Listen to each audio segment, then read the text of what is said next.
Welcome to the shop.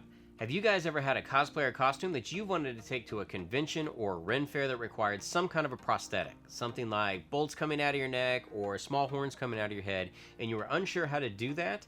I want to show you a super simple way using foam clay. Foam clay is lightweight, it's non-toxic, and it's really easy to work with. Now in this video, I want to go over some of the different techniques that I use, some of those being sculpting. I also use foam clay in a push mold. In either instance, you want to make sure once the foam clay is done being manipulated that you let it set for 24 to 48 hours. What that will do is allow the moisture to start to wick out of it and it will start to set up. You can then also use a rotary tool to add additional details to it. From that point, it's just applying some acrylic paint, attaching it to your prop or costume, or in our case, using it as a prosthetic. I want to show you guys the steps that it takes to do this. We got a lot to do, so let's get started. The thing you'll notice with my foam clay is that it is double sealed, first in the tub and second within the plastic bag. This will make sure that the moisture remains locked in. Once you pull out a bit, you'll notice that it has a slightly damp feeling to it and it's extremely malleable. It can easily be rolled or squished to just about any starting shape you'd want. It is an air dry material, so after about a month the sculpture will become rock hard. I'm going to be using silicone tip sculpting tools, a little bit of water, and a tongue depressor to manipulate the foam clay. In the beginning, if you add too much water, foam clay can be a little sticky, so I like to use parchment paper to protect my surface. I add a little bit of water to the foam clay to help lubricate the surface, and then just like with normal clay, I use my hands to get a rough shape for the sculpt. In this case, I'm making a horn. Another way you can move the material around is to wet a tongue depressor and use that to flatten the surface out. Once you have your base shape, you can add some additional water. This will help smooth out any creases or wrinkles. I want to add some striations to the horn, so I pick up and use a wedged silicone tip tool. I make sure to wet this before I apply it to the surface. When using a sculpting tool, you want to press harder than you think because the foam will have a tendency to bounce back.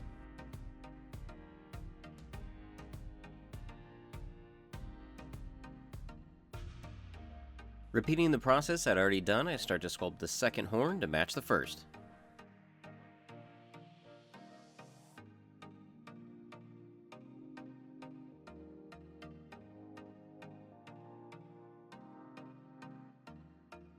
Next up, I want to show you guys how to use foam clay in a push mold, so I have some basic bolts and horns made out of some Mold Star silicone. When pressing foam clay into a mold, I like to rip off and add a little bit at a time rather than all at once. This will minimize the amount of air bubbles that get trapped in the mold.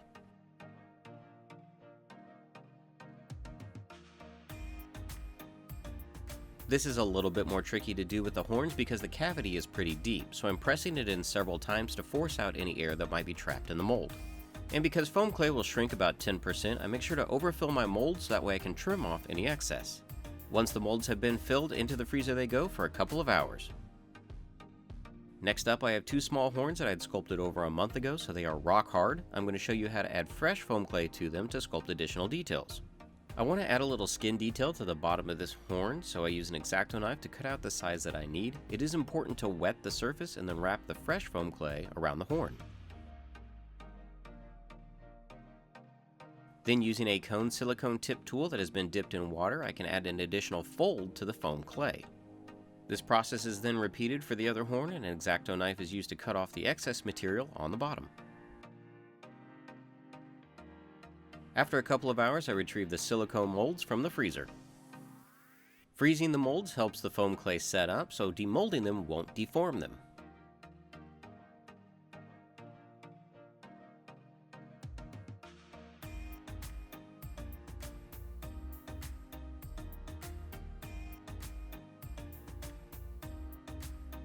The bolts came out great, and I carefully extract the horns from the other mold.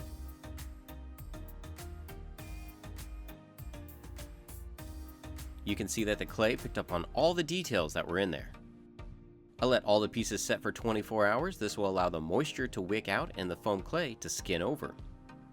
At this point, the pieces have started to set up, but they still have some give to them.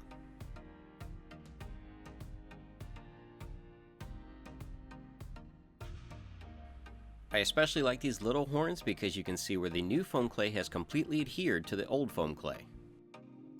To prep these for proper costume use, the bottoms are not completely flat, so we're going to go ahead and sand them. Now foam clay sands extremely well, and you should be able to do almost everything you need with just a sanding sponge.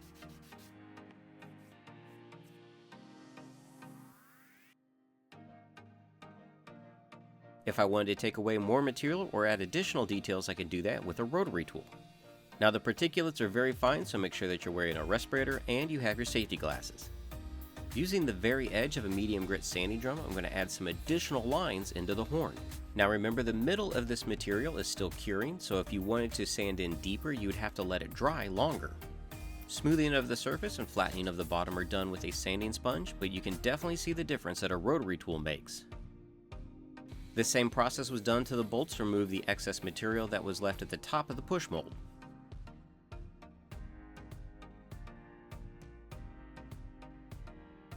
The horns that came out of the push mold were extremely detailed, and I want to keep that look, so I switch over to a stone bit to add really fine striation lines. And the same process is applied to the little horns that are completely cured.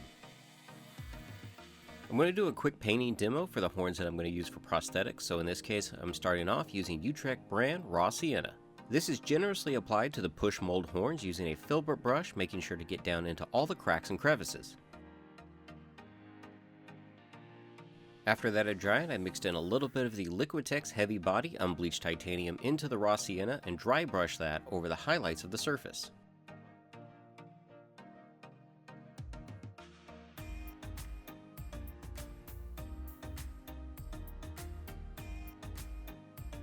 As a final pass, I used pure unbleached titanium at the very top of the horn.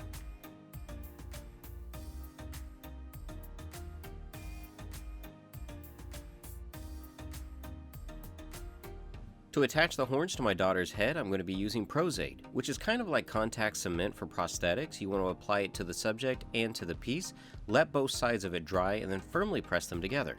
First off, clean the surface with alcohol, and then apply 2 thin coats of the Aide.